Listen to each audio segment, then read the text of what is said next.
Okay, welcome to part 2 of the review. We are on number 8. It says Mrs. Moore wants to fill her children's sandbox half full. Use the diagram to determine how much sand will be in the sandbox. There's a key word right there, a key phrase, half full. So it's not going to be completely full. It's only going to be halfway full. So once we find our answer, we just need to divide it by 2 to figure out the half of this. It's a rectangular prism, and if I look on my star chart, volume equals big B H. Remember, big B stands for the area of the base.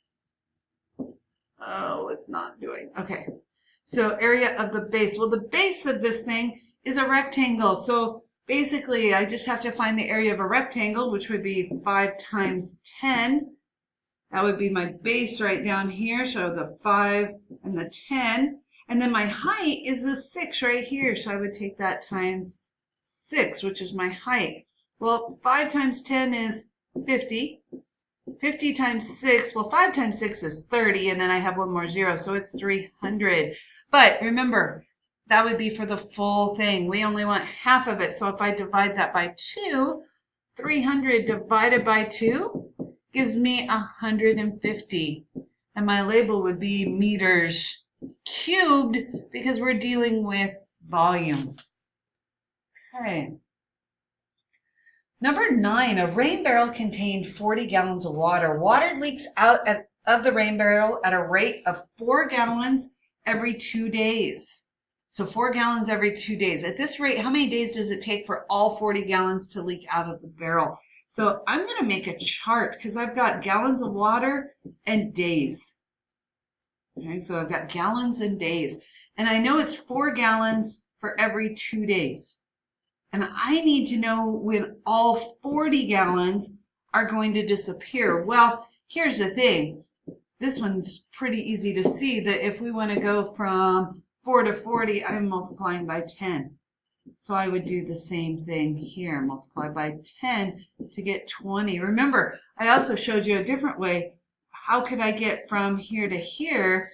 I would divide it by 2. And so if I did the same thing here, divide by 2, 40 divided by 2 gives me 20. So either way, it should take us 20 days for that barrel to become empty and all 40 gallons to leak out. All right, so number 10, we have a favorite sport of football, baseball, basketball, and tennis. So just looking at this chart right here that they give us. So I see that football's 45%, baseball's 15%, basketball is 20%, and tennis is 20%. So let's see what it's asking. Remy recorded the favorite sport of students at his school. He surveyed 500 students.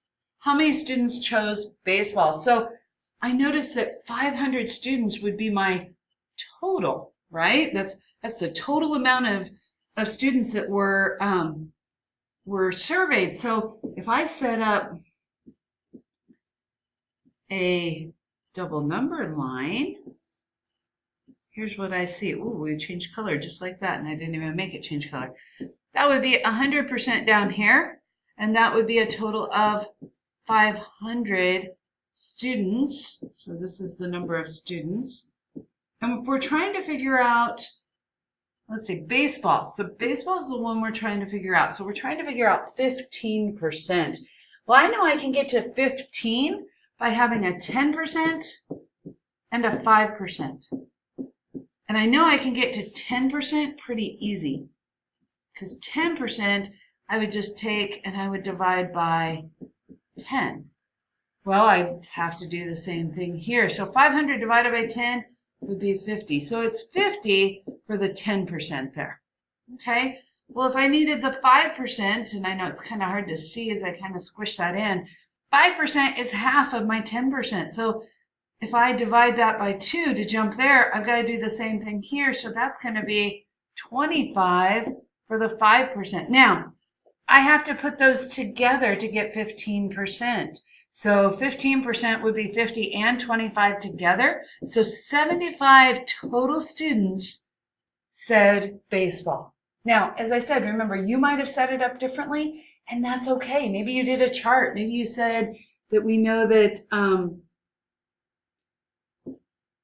we know that 100%, so if you set it up in a chart-wise, 100% is the same thing as 500. And so we're looking for 15% is however much here. So these were my percents, right? Well, I could get there by multiplying by 5.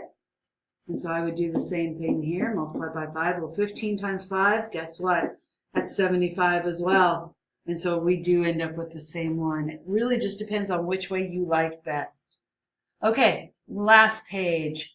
So we've got, there are cats, dogs, and rabbits at the animal shelter on Monday. And later that week, 8 cats and 4 dogs were adopted. That's good. At least some animals got adopted. What percentage of the animals were adopted that week? So we're looking for the percentage that were adopted that week. So if we think about our, maybe a double number line for this, or even a table, whichever one you prefer, here's what I know. I know that 0%, and the animals here would be 0. And 100% down here, well, my 100% is always my total. So how many total? Was it, was it just 12? Well, no. Look, oh, wait, there's a graph here. And it tells us the count. Oh, the animal shelter count. So there's 30 dogs, 40 rabbits, and 50 cats at the animal shelter. Oh, so to get my total, I'm going to have to pull those all together and add them up. So if I add 30 plus 40 plus 50, I can kind of ignore the zeros to start with and just add 3 plus 4, which is 7, plus 5, which is 12, and then add my 0. So I end up with 120. Okay. Well, so that's my total. I had to come up with a total by adding there. All right, so now we need to see what percentage were actually adopted. So the amount that was actually adopted was 8 cats and 4 dogs, or a total of 12 animals, right? So 12 animals is going to be somewhere down here, right? Because 12, 0, it's 12 here, and then 120. Oh, look here. How do I get from 120 down to 12? Well, it looks like the 0 disappeared, so really all we did was divide by 10. So if I divide by 10 here, what do I have to do here? Well, I divide by 10. And 100 divided by 10 is going to be 10. So my answer to this as to what percentage of the animals were adopted is going to be 10%.